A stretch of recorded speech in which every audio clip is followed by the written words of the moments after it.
Hello everyone, চলো অনেক তো ঘোরাফেরার ভিডিও হলো শেয়ার তোমাদের সাথে। এখন আবার কিন্তু সংসারের যাবতীয় কাজকর্ম যা যা আমি করি সেটাই তোমাদের সাথে শেয়ার করছি। আশা করছি ভিডিওটি তোমাদের খুব ভালো লাগবে। সম্পূর্ণ ভিডিওটি দেখার জন্য অনুরোধ রইল। এই ভিডিওর কিন্তু অর্ধেকটা পার্ট সকালবেলাই তোমাদের সাথে রিলসের মাধ্যমে শেয়ার করেছি। এখন চলো ফুল ভিডিওটা তোমাদের সাথে শেয়ার করি।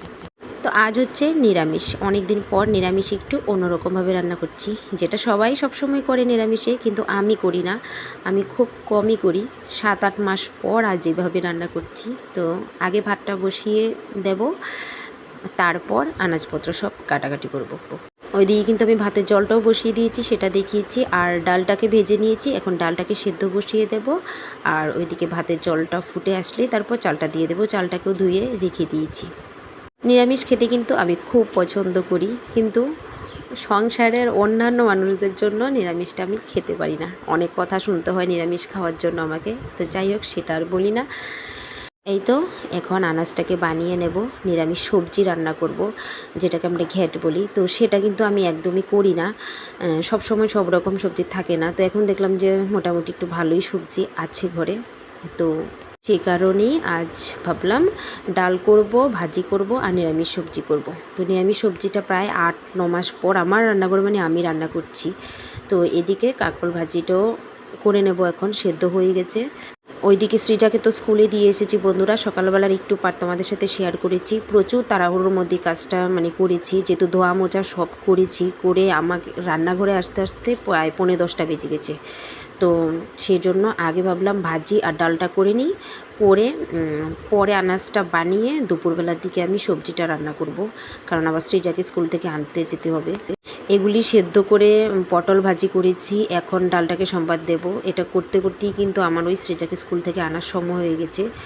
তো সে কারণে আনাজটা বানিয়ে আমি চলে গিয়েছিলাম সৃজাকে আনতে। স্কুল থেকে এসেই কিন্তু পরে বাকি রান্নাটা আমি কমপ্লিট করেছি। এই তো দেখো ডালের মধ্যে তোমরা দেখতেই পেয়েছো, দুধ কচুর ডাঁটা বের করেছিলাম, সেটা দিয়েছি ডালের মধ্যে। আমার দুধ কচুর যে ডাঁটাগুলি, এগুলি ডালের মধ্যে দিয়ে খেতে খুব ভালো লাগে। আর আরেকটা এখন যেটা আমি রান্নাতে প্রায় ব্যবহার করি, সেটা হচ্ছে ঘি। আমি জানো তো একটা সময় ঘি এত অপছন্দ ছিল আমার, ঘিয়ের গন্ধ সহ্য হতো না, ঘিয়ের কোনো তরকারি আমি খেতে পারতাম না। কিন্তু এখন আমার রান্নাঘরে প্রতিদিনই যে কোনো কিছু আমি রান্না করি, আমার ঘিটা একদম কন্টিনিউ চলে। এই তো ডাল রান্নাটাও হয়ে গেছে, আর ভাজিটাও হয়ে গেছে। এখন আবার দেখো সৃজাকে স্কুল থেকে এনে খাইয়ে দাইয়ে ওকে ঘুম পাড়িয়ে এখন আমি দুপুরে রান্নাটা করছি, কারণ ও আবার ঘুম থেকে উঠে আবার ভাত খাবে। তো সেজন্য আগে নিরামিষ সবজিটা এখন করে নিচ্ছি। তো সবজিটাকে সেদ্ধ করা হয়ে গেছে, হালকা করে একটু সেদ্ধ করে নিয়েছি। আর এখন সম্বারটা দিয়ে দেবো। এক এক সময় এক একভাবে করি, অনেক সময় একবারেই সম্বাদ দিয়ে সবজিটা বসিয়ে দিই, আবার অনেক সময় আগে একটু হালকা করে হালকা করে একটু সেদ্ধ করে নিয়েছি, এখন সম্বারটা দিচ্ছি। কারণ আগে হালকা করে সেদ্ধ করে তারপর সম্বারটা দিয়ে খেতে এটা আমার ভালো লাগে। তো সব সময় এক প্রসেসে খেতে ভালো লাগে না, একটু অন্যরকমভাবেও মাঝে মধ্যে আমি করি। এই চলো রান্নার শেষে একটু ঘি দিয়ে এখন নামিয়ে নেব। নিরামিষের দিনগুলি আমার খুব পছন্দের, আমি অপেক্ষা করে থাকি ওই যে 15 দিন পর পর নিরামিষের দিনটা কখন আসবে, খুব ভালো লাগে, একটু অন্যরকম রান্না হয়। আর এখন হচ্ছে আবার সন্ধ্যেবেলা ভিডিও শ্যুট করেছি, সৃজাকে টিফিন দিয়েছি। সৃজা আমরা মামি দুজনেই খাবো এখান থেকে, ও একা এতগুলি খাবে না। কাঁঠাল মুড়ি খেয়েছিল সন্ধ্যেবেলায়, তারপর পড়া শেষ করে এখন রাত 9:30 বাজে। আমি তো নিরামিষের দিন দুবেলা ভাত খাই, একবেলা রুটি খাই।